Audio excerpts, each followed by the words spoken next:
কল্যাণের চ্যালেঞ্জ গ্রহণ করে বৈদ্যবাটিতে সুকান্ত, হুঁশিয়ারি, ধমকিতে ভয় পায় না বিজেপি। শ্রীরামপুরের সাংসদ কল্যাণ বন্দ্যোপাধ্যায়ের চ্যালেঞ্জ গ্রহণ করেই শনিবার বৈদ্যবাটির পঞ্চজন্য ভবনে বিজরা সম্মেলনে যোগ দেন বিজেপির রাজ্য সভাপতি সুকান্ত মজুমদার। সাংবাদিকদের প্রশ্নের উত্তরে তিনি জানান, কল্যাণের চ্যালেঞ্জ মেনেই শ্রীরামপুরে এসেছেন এবং সম্পূর্ণ সুরক্ষিত আছেন। সুকান্ত বলেন, আমি কর্মীদের জন্যই বেশি চিন্তিত। তাদের সুরক্ষার জন্য প্রয়োজনে শ্রীরামপুরেই থাকব। লাঠি বা গুলিতেও পিছপা হব না। কল্যাণ বন্দ্যোপাধ্যায়ের এসআইআর হলে রক্ত গঙ্গা বইবে মন্তব্যের জবাবে সুকান্তের হুঁশিয়ারি, বিজেপি কারও ধমকিতে ভয় পায় না, এমনকি ইলেকশন কমিশনও নয়। এসআইআর হবেই, কমিশন যা সঠিক মনে করবে তাই করবে।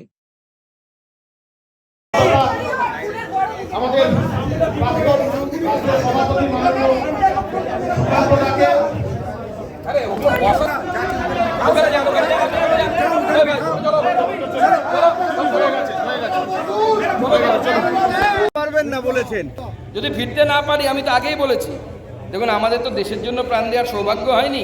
যদি আমাদের মেরে দেয়, দেশের জন্য না হোক, কমসে কম বাংলাকে বাঁচানোর জন্য মরবো, অসুবিধে কি আছে? আমরা বাংলাকে পশ্চিম বাংলাদেশ বানাতে দেব না। তার জন্য যদি প্রাণ দিতে হয়, রক্ত দিতে হয়, দেবো, লড়াই করবো, কি আছে?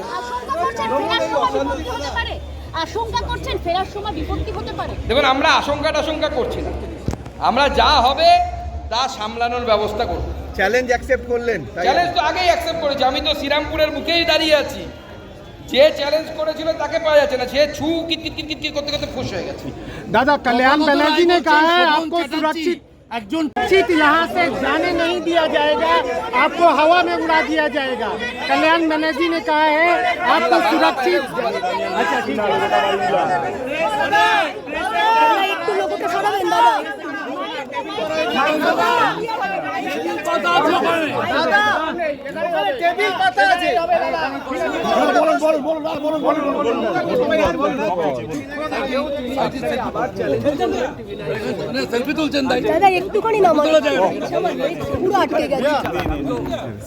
শেরগঞ্জের দাঙ্গায় মমতা বন্দ্যোপাধ্যায়ের পুলিশ, কল্যাণ বন্দ্যোপাধ্যায়ের পুলিশ গুলি চালিয়েছে। আমার বক্তব্য একটাই, তৃণমূল কংগ্রেসের কথায় কেউ রাস্তায় নেমে রাষ্ট্রীয় সম্পত্তি, কেউ তৃণমূল কংগ্রেসের কথায় নেমে ট্রেন বাস জ্বালাবেন না। কারণ যখনই আইন শৃঙ্খলা বিঘ্নিত হবে, তৃণমূল কংগ্রেসের পুলিশও বাধ্য হবে গুলি চালাতে। গুলি চালিয়েছে তো পুলিশ, তৃণমূল কংগ্রেসের পুলিশ গুলি চালিয়েছে শামশেরগঞ্জে, তাতে গুলিও লেগেছে দাঙ্গাকারীদের। একজনের গুলি লেগেছে আমার কাছে যা খবর, যদিও মমতা বন্দ্যোপাধ্যায় খবরটাকে চাপার চেষ্টা করেছিল।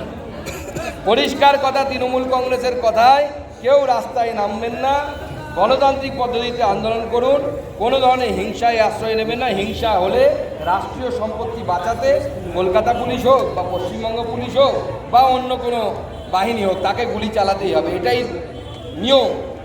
এবং তখন মরবে কারা? সাধারণ খেটে খাওয়া মানুষ, যারা তৃণমূল কংগ্রেসের কথায় লাফাতে যাবে, এবং সেটা অত্যন্ত ডেঞ্জারাস হবে আপনাদের। দেখুন, আমাদেরকে খেলতে ডাকলে আমরা খেলতে যাই, আমি খেলতে খুব ভালোবাসি। ছোটবেলায় ফুটবল খেলেছি, ক্রিকেট খেলেছি, কাবাডি খেলেছি। কল্যাণদা কি খেলতে চাই খেলবো, আমরা অসুবিধা। ওরা তোমাদের ডিপার্টমেন্ট, আমার ডিপার্টমেন্ট না। আমরা পরিষ্কার বলে দিচ্ছি, রাজনীতিতে আমরা হিংসায় বিশ্বাস করি না। কিন্তু কেউ আমাদেরকে বলবে খেলো খেলো খেলো, আমরা তো খেলবো না, এটা হতে পারে না।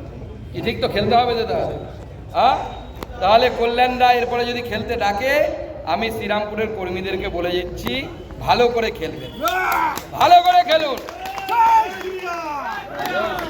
পুলিশের হাত থেকে, কোর্ট থেকে বের করে আনার দায়িত্ব সুকান্ত মজুমদার নিচ্ছে, ভারতীয় জনতা পার্টি সিনিয়র লিডার। এই বিষয়ে তো কোনো আপত্তি নেই, মানে সন্দেহ নেই। মদনদা তৃণমূলের আসল গুমরটা ফাঁস করে দিয়েছে।